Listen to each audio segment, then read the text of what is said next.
السلام علیکم ورحمۃ اللہ وبرکاتہ۔ تو ویورز، جیسا کہ تھمبنیل پر آپ دیکھ رہے ہیں، ہیموفیلیا پیشنٹ لائف پارٹ 5۔ ایک ماں کی آواز میں دکھ بھری داستان، ایک بچے کا سچا واقعہ ایک بار ضرور سنیں۔ جو والدین جن کے بچے فزیکل فٹ نہیں ہیں اور جو چاہتے ہیں کہ اپنے بچوں کو آگے بڑھتا ہوا دیکھیں، نارمل دیکھیں اور خود بھی موٹیویٹ ہونا چاہتے ہیں، تو وہ اس ویڈیو کو مکمل دیکھیں اور اس کے کچھ پارٹس ہیں اس کو بھی مکمل دیکھ لیں۔ تو اس پارٹ میں آپ کو جو میں بتانے جا رہی ہوں، جو آپ کے ساتھ ڈسکس کرنے جا رہی ہوں، اس سے انشاءاللہ آپ کو بہت موٹیویشن حاصل ہوگی اور آپ اپنے بچے کے اندر بھی یہ موٹیویشن پیدا کر سکتے ہیں اگر وہ احساس کمتری میں مبتلا ہو رہا ہے تو ویورز، عبدالقدوس جب ٹانگ اس کی بہتر ہو گئی، کچھ ابھی اس کی ڈریسنگ چل رہی تھی اور اس کے مکمل ابھی تک ٹھیک نہیں ہوا تھا، تو میں نے اس کو اٹھا کر اس کو اکیڈمی میں ڈال دیا۔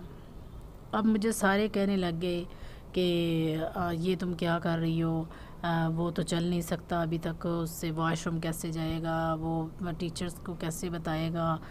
تو کیونکہ میں ایک ماں ہوں اور وہ جیسے بیمار تھا، میں اس کو مینیج پڑھائی کے معاملے میں نہیں صحیح طرح سے کر پا رہی تھی، تو میں نے اس کے 2 گھنٹے کی ٹائمنگ رکھ دی اکیڈمی میں۔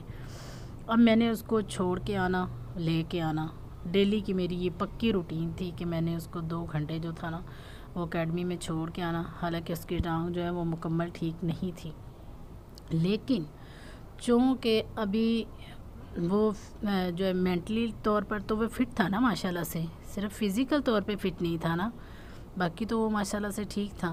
تو میں نے کہا کہ اس کو آگے بڑھنا ہے، تو میں نے کوشش کی، میں نے اس کو اکیڈمی میں چھوڑ کے آنا، لے کے آنا۔ یہ سلسلہ تقریباً 6 مہینے تک جو ہے نا میں نے ایسے ہی یہ سلسلہ چلتا رہا۔ اس کے بعد پھر میں نے اس کو ساتھ میں ہی ادھر گلی میں ایک اسکول تھا وہاں پہ ڈال دیا، پرائیویٹ اسکول تھا، میں نے اس کو وہاں پہ ڈال دیا۔ وہاں پہ بھی میں نے ٹیچرز کو بتایا ہوا تھا، میں نے کانٹیکٹ نمبر ان کو دیا ہوا تھا، ان کا بھی لیا ہوا تھا۔ تو پھر میں نے اس کو چھوڑ کے آنا اور میں نے ان کو بتایا کہ کوئی بھی مسئلہ اگر ہو جاتا ہے تو آپ نے مجھے بتانا ہے، میں اس کو لینے آ جاؤں گی۔ تو انہوں نے کوئی مسئلہ ہوتا تھا تو وہ مجھے بتا دیتے تھے کال کر کے، تو میں لے آتی تھی اور میں عبدالقدوس کو پیمپر وغیرہ لگا کے تو چھوڑ آتی تھی۔ اور اس طریقے سے کر کے اکیڈمی کی اور اسکول کی جو کلاسز ہیں وہ ہماری تقریباً 1 سال 2 سال ایسے ہی چلتی رہیں، اور عبدالقدوس ماشاءاللہ سے 1 میں ہو گیا۔ 1 میں اس کی جو میڈم تھی بہت اچھی میڈم تھی، یقین کریں جہاں سے عبدالقدوس چلنا سٹارٹ ہوا تھا نا، بہت محنت کی اس نے، اپنے پاس بٹھا کے میرے بچے پہ اتنی محنت کی۔ جو اچھے ہوتے ہیں نا لوگ، وہ ہمیشہ یاد رہتے ہیں۔ تو عبدالقدوس نے وہاں سے جو 1 کلاس میں اس نے لکھنا پڑھنا مطلب اچھا خاصا جو ہے نا سٹارٹ کر لیا۔ اب مجھے حوصلہ ہو گیا اور عبدالقدوس کی ٹانگ بھی بہتر ہو گئی۔ ہم نے واکر لے کے دی، واکر کا استعمال اس کو جو ہے وہ سٹارٹ کروایا، واکر کے ساتھ اس نے چل لینا۔ اور پھر جو ہے ایسے ہی بس سلسلہ اسکولوں کا نا جو چلتا رہا، 3 میں بھی، پھر اب ماشاءاللہ وہ 4 میں ہے۔ عبدالقدوس ماشاءاللہ 4 میں ہے اور ابھی اس کے ایگزام ہونے ہیں تو اس نے 5th میں ہو جانا ہے۔ ابھی اس کے 18 کو پہلا پیپر ہے اس کا، تو دعا کیجیے گا کہ وہ اس امتحان میں بھی پاس ہو جائے۔ تو کہنے کا مقصد یہ ہے کہ جب ہاسپٹل میں عبدالقدوس داخل رہا یا اسکول میں جاتا تھا یا اکیڈمی میں جاتا تھا، تو اس کے منہ سے یہ کبھی میں نے نہیں سنا تھا کہ ماما مجھے درد ہوتی ہے، میں نے نہیں پڑھنا، میں نے نہیں جانا ٹیوشن۔ اس کا دل کرتا تھا کہ پڑھنے کو، اور وہ چاہتا تھا کہ میں دوسرے بچوں کی طرح آگے بڑھوں، مجھے اس میں وہ نظر آتی تھی چیز۔ تو میں نے کہا کہ میری کوشش سے اگر میرا بچہ بڑھ سکتا ہے تو میں کیوں ہمت ہاروں۔ حالانکہ مجھے سب روکنے والے تھے، سب میری جو ارد گرد ہمارے ہیں نا، سارے مجھے وہ مطلب پریشان کرتے تھے کہ پاگل ہو گئی ہو، چکر لگا رہی ہو، کبھی وہ اسکول کے لگا رہی ہو جی، کبھی جا رہی ہو، کبھی آ رہی ہو، کبھی ٹیوشن جا رہی ہو، کبھی کہیں جا رہی ہو۔ تو وہ جو چکر تھے نا، وہ چکر الحمدللہ آج عبدالقدوس آپ لوگوں کے سامنے ہیں۔ اس میں بہت ساری چھوٹی چھوٹی باتیں ہیں جو میں ابھی مجھے کچھ یاد بھی نہیں ہے اور کچھ میں بتا بھی نہیں سکتی، لیکن آپ لوگ ابھی دیکھ رہے ہیں نا عبدالقدوس کو، وہ آگے بڑھ رہا ہے۔ اور وہ کیوں بڑھ رہا ہے؟ کیونکہ میں اس کی ماں اس کی کمزور نہیں پڑی۔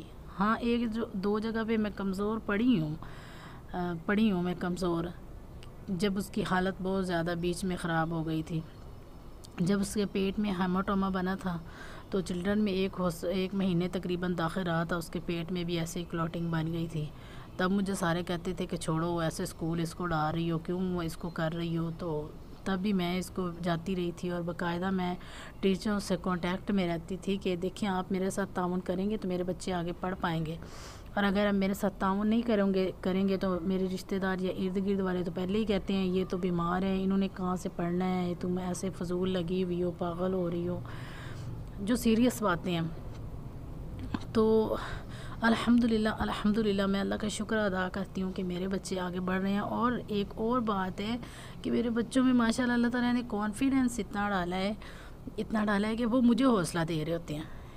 اگر میں مطلب کبھی ڈی موٹیویٹ ہو رہی ہوتی ہوں تو وہ مجھے حوصلہ دے رہے ہوتے ہیں کہ ماما آپ کیوں پریشان ہو رہی ہیں، اگر اللہ نے ہمیں ایسا بنایا تو اللہ نے ہمیں مائنڈ بھی تو دوسروں سے اچھا ہی دیا ہے۔ ماشاءاللہ کلاس میں اچھے مارکس لے کے آتے ہیں، ٹیچروں سے مجھے کبھی ان کی پڑھائی کی کمپلین نہیں آئی، اچھے مارکس لیتے ہیں۔ وہ یہ کہتی ہیں کہ دیکھ لیں، مجھے وہ مطلب میرے پاس تعریف کرتی ہیں کہ دیکھیں آپ کے بچے فزیکل فٹ نہیں ہیں لیکن پھر بھی اللہ تعالیٰ نے ان کو کتنا اچھا مائنڈ دیا ہوا ہے، اتنے اچھے مطلب ان کے جو رزلٹس وہ اتنے اچھے آتے ہیں، حالانکہ مہینے میں تقریباً 10 دن بھی اسکول نہیں جاتے وہ اپنی بیماری کی وجہ سے، اور ٹیوشن میں بھی ایسے ہی ہے، اور اسپارہ خود میں گھر پہ ہی اپنے بچوں کو پڑھاتی ہوں۔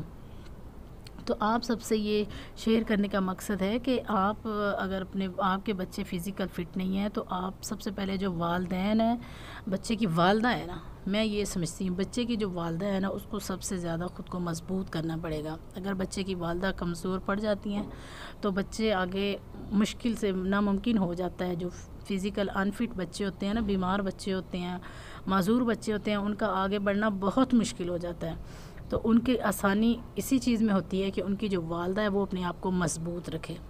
جب میں مطلب بہت کمزور خود کو فیل کر رہی تھی کہ کیا فیوچر ہوگا میرے بچوں کا، تو میرے ہسبینڈ نے مجھے حوصلہ دیا، انہوں نے کہا کہ اگر آپ کمزور پڑ جاؤ گی تو ان بچوں کو کون سنبھالے گا، والدین کے بغیر تو کوئی نہیں سنبھالتا۔ تو ویسے آج کل حالات ایسے ہیں کہ کوئی نہیں پوچھتا، تو بیمار بچوں کو کون پوچھے گا، تو ان کی تو یہ پوری زندگی کا مسئلہ ہے، اس لیے خود کو سنبھالو اور اس چیز کو ایکسیپٹ کرو کہ ہم نے ابھی اس کے ساتھ ہی چلنا ہے۔ تو میرے ویورز، مجھے اس سے حوصلہ ہوا، اور الحمدللہ اللہ کا شکر ہے، آج مجھے اگر کوئی بھی بات کرتا ہے نا تو میں کہتی ہوں کہ میرے بچے کسی سے کم نہیں ہیں، میرے بچے کسی سے پڑھنے میں پیچھے نہیں ہیں، میرے بچے ادب میں پیچھے نہیں ہیں، میرے بچے مطلب کسی محفل میں بیٹھے ہوں تو میرے بچوں کو بات کرنے کی تمیز ہے۔ میں اسکول میں جاتی ہوں، ٹیچرز میرے بچوں کی تعریف کر رہی ہوتی ہیں، پڑھنے میں قابل ہیں، اور گھر میں میرے ساتھ بھی ہاتھ بٹاتے ہیں۔ اور یہ جو چینل بنایا ہے نا، چینل پہ بھی یہی مقصد ہے کہ وہ ایکٹیویٹیز میں کسی چیز سے پیچھے نہ رہیں۔ کہتے ہیں ماما ہم چینل بنائیں گے، ہم کوئی بڑا کام دوسرا نہیں کر سکتے، سخت والا کام نہیں کر سکتے، تو ہم چینل بنا لیتے ہیں، ہم چینل پہ کام کریں گے، اس سے ہمارے جو ہیں وہ ہم ہیرو بھی بن جائیں گے، فیمس بھی ہو جائیں گے، اور لوگ جو ہے وہ ہمیں دیکھ کے ان کو بھی حوصلہ آ جائے گا کہ دیکھو یہ بیمار بچے ہیں، چینل بھی چلا رہے ہیں، پڑھائی بھی کر رہے ہیں، اور تکلیف میں ہیں پھر بھی مسکراتے ہیں ہر وقت۔ تو یہ چیزیں ان میں کس وجہ سے آئی ہیں؟ ماں کے حوصلے کی وجہ سے آئی ہیں۔ ماں اپنے چہرے پر مسکراہٹ رکھے، اپنے بچوں کو خواب دکھائے، اپنے بچوں کا حوصلہ بڑھائے، اپنے بچوں کو اگر وہ تھوڑی سی کوشش کر سکتی ہے، تھوڑا سا ٹائم دے سکتی ہے کہ اکیڈمی میں ہے یا اسکول میں ہے تو اس کو دینا چاہیے۔ سب سے پہلے ماں کو یہ خود کو انڈرسٹینڈ کرنا پڑے گا کہ وہ اپنے بچوں کو کیسے آگے لے کے چل سکتی ہے اس طرح سے۔ اور میرا یہ پریکٹیکل ہے کہ بچے آگے بڑھ سکتے ہیں، اگر والدہ مضبوط ہو جائے تو بچے آگے بڑھ سکتے ہیں، اگر والد کا ساتھ ہو تو بچے آگے بڑھ سکتے ہیں۔ ابھی ان کے پاپا ہیں، وہ چینل پہ کام کرتے ہیں، تو ان کو بھی وہ کانفیڈنس آیا کہ لو پاپا چینل چلا سکتے ہیں تو ہم بھی چلا سکتے ہیں۔ اب وہ چینل پہ ویڈیوز بناتے ہیں، اس پہ ایکٹیویٹیز کرتے ہیں، اور وہ پوچھتے ہیں مجھ سے، موبائل لے لیتے ہیں، کہتے ہیں بتائیں ماما ہمارے لیے کون سے کمنٹس آئے ہیں، وہاب کہے گا میرے کمنٹس کون سے ہیں، عبدالقدوس کہے گا میرے کمنٹس کون سے ہیں۔ تو یہ سارا جو سلسلہ ہے وہ چلتا رہتا ہے۔ اگر آپ کو ویڈیو اچھی لگی ہے تو ویڈیو کو لائک ضرور کیجیے گا، اور نیو ہیں تو چینل کو سبسکرائب کر دیں اور شکریہ کا موقع دیں۔ مجھے یقین ہے کہ آپ کو اس ویڈیو سے بہت ساری موٹیویشن ملی ہوگی، والدین سے گزارش ہے کہ وہ خود بھی اس چینل کو دیکھیں اور اپنے بچوں کو بھی دکھائیں تاکہ ان کے اندر بھی حوصلہ، کانفیڈنس پیدا ہو۔ ملتے ہیں نیکسٹ ویڈیو میں، تب تک کے لیے اللہ حافظ۔